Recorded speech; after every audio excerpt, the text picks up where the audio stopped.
Olá a todos, sejam muito bem-vindos. Na aula de hoje nós vamos falar sobre os pilares do desenvolvimento patrimonial. Mas antes de mais nada, meu nome é Bruno, sejam muito bem-vindos. Eu sou especialista de investimentos. Se tu curte o assunto, cola no vídeo, que é sucesso. Pois bem, quais são os pilares do desenvolvimento patrimonial? Qual é o básico para eu conseguir lidar bem com o meu dinheiro? Existem 3 pilares que são muito importantes de serem seguidos. O primeiro é a renegociação de dívidas, o segundo é a formação de reserva de emergência e o terceiro são os investimentos. É importante estar nessa ordem porque, comumente, os juros que tu paga do teu empréstimo é muito maior do que os juros dos teus investimentos. Então, primeiro tu quita as dívidas para depois investir. Pois bem, o primeiro pilar, renegociação de dívidas. É importante tu encontrar estratégias para renegociar tuas dívidas, conseguir quitar as tuas dívidas, ou no curto prazo ou no decorrer do tempo, né? Eu vou citar aqui 3 estratégias que são muito importantes, são muito utilizadas também, mas com certeza devem existir outras. A primeira estratégia é contratar um profissional, um advogado que seja perito em renegociação de dívidas. Comumente os advogados eles cobram percentuais do que tu economiza, então tu tem uma dívida de 50 mil e vai para 30, ele cobra um percentual dessa diferença, então um percentual desses 20 mil. Comumente é uma proposta muito interessante que tu consegue economizar um bom dinheiro. Já vi casos recentes de dívidas, por exemplo, de cartão de crédito, pode chegar até 1000% ao ano, serem renegociadas para juros de 12 a 20% ao ano. Então, é uma estratégia que vale muito a pena. O que não vale a pena, o aspecto negativo, enfim, é um custo, né, querendo ou não. Não é a estratégia que tu consegue reduzir mais os juros, então ela é uma estratégia intermediária nesse sentido. Tem o custo com advogado, mas comumente é uma fração do que tu economiza, então nesse sentido vale a pena. A segunda estratégia é rolar a dívida, tu pode pegar um outro empréstimo em condições melhores, né? Tu tem que buscar condições melhores que tal o anterior e ficar com o segundo empréstimo.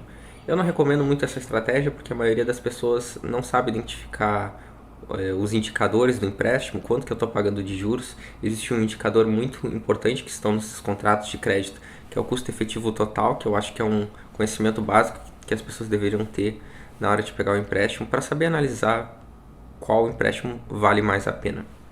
A título de curiosidade, caso tu tenha interesse em estudar o custo de crédito, um indicador muito interessante é o custo efetivo total.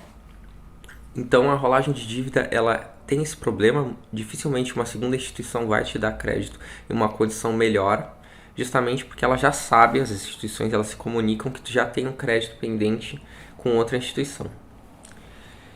E a terceira estratégia, que é a que mais consegue reduzir propriamente dito a tua dívida, é não pagar e pagar apenas posteriormente. Os bancos eles começam a te fazer propostas cada vez mais atrativas com o passar do tempo, principalmente após os 6 meses. E querendo ou não, é uma estratégia que consegue reduzir muito a tua dívida. Tem alguns aspectos negativos nessa estratégia, né? O primeiro é a cobrança. O banco ele contrata instituições de cobrança, empresas de cobrança que vão te incomodar muito, muito, muito mesmo. Mas é importante tu saber quais são os teus direitos. Em caso de uma briga judicial, quais são os limites dos bens que essas instituições podem acessar, para entender a tua real situação. Esse é o primeiro, né? É o estresse propriamente dito. E o segundo aspecto negativo é o teu score, porque quando acabar essa situação, os bancos por se comunicarem, eles vão saber que tu é um mal pagador, assim, entre aspas. Então o teu score ele diminui muito, com certeza se tu precisar de crédito futuramente, as condições não vão ser tão atrativas, ou talvez tu nem consiga, né? Pois bem, então essa estratégia ela é muito recomendada quando tu quer mudar assim de vida. Esse vai ser meu último empréstimo, não quero mais saber disso, vou buscar lidar só com o meu dinheiro mesmo. Então é uma estratégia que é muito válida.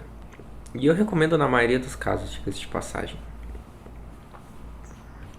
Bom, após ter renegociado a dívida, é importante criar uma formação de reserva. Essa reserva ela vai segurar qualquer emergência, todo mundo está sujeito a emergências, às vezes a gente tem um dependente, às vezes acontece um acidente, então é super importante que esse seja o segundo passo.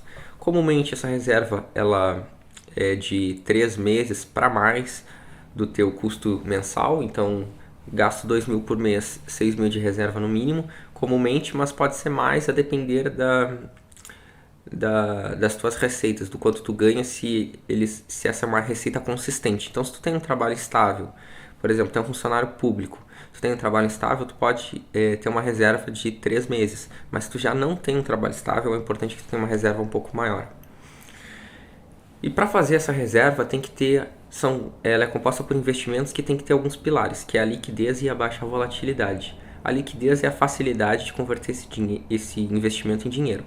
Então, esse investimento ele tem que estar acessível rapidamente, e baixa volatilidade porque tu tem que considerar como se tu fosse realmente precisar desse dinheiro. E quando tu precisar, tu não vai querer que ele esteja desvalorizado ou muito valorizado, querendo ou não. Porque é importante que esse investimento ele tenha baixa volatilidade, que tu possa acessar esse recurso em boas condições. Após ter feito a formação de reserva, tu vai para a parte dos investimentos, que é aquela parte de realmente crescimento patrimonial. E é importante entender 2 pontos para estruturar uma carteira de investimentos. Primeiro, é conhecer o teu perfil do investidor. A gente classifica o perfil do investidor em mínimo 3 categorias: conservador, moderado e arrojado. E nós fazemos investimentos pensando nessas categorias. E o segundo aspecto é entender o prazo das operações. Então, tu não vai querer fazer um investimento do curto prazo pensando no longo prazo e nem vice-versa. Vamos dar um exemplo aqui. Tu quer fazer uma viagem que vai ser esse ano. Tu não vai comprar um imóvel pensando em vender o imóvel no final do ano. Na maioria das situações isso não é um bom investimento. Os imóveis eles têm risco, eles podem se desvalorizar consideravelmente no curto prazo. Então é uma operação muito arriscada, e além de arriscada, ela não serve para o objetivo que tu quer. Então tu tem que entender os prazos das operações. O contrário também é válido. Se tu quer uma operação para o longo prazo, como uma aposentadoria, mas tu faz um investimento para o curto prazo, não é a melhor opção, principalmente porque tu antecipa imposto de renda. Como tu tem uma operação para o curto prazo, essa operação ela vai terminar e depois tu vai ter que fazer outras operações, e a cada operação ela é tributada, né? Então, quando tu precisa desse recurso no longo prazo, mas faz operações de curto prazo, tu antecipa o imposto de renda. Vou citar alguns exemplos aqui, mas a gente vai ter vídeo bem explicado sobre esses aspectos. Por exemplo, operações com ações. Nós temos classificação de day trade e swing trade. Essas operações elas dependem do prazo de aplicação dos recursos. Então, operações de mais longo prazo têm alíquotas tributárias menores. Fundos de investimento, existem 3 classificações tributárias de fundo de investimento, não vamos entrar muito nesse mérito, mas 2 delas são fundos de curto prazo e de longo prazo. E justamente os de longo prazo têm alíquotas tributárias menores. Então já demos exemplo das ações, fundos de investimento, títulos de renda fixa. Títulos de renda fixa têm alíquotas menores pensadas no longo prazo. Então a Receita Federal ela te auxilia com alíquotas tributárias menores quando tu busca o longo prazo, Então, quando tu busca investir ao invés de especular, a Receita Federal, de certa forma, te auxilia com alíquotas tributárias menores. É isso, novamente, se tu gostou do vídeo, não esquece de curtir, compartilhar. Estou melhorando nessa parte de edição, mas os vídeos eles vão ser bem aprofundados sobre os tópicos. Estou sujeito também a dicas de vídeos, me disponho a fazê-los. Abraço, até mais.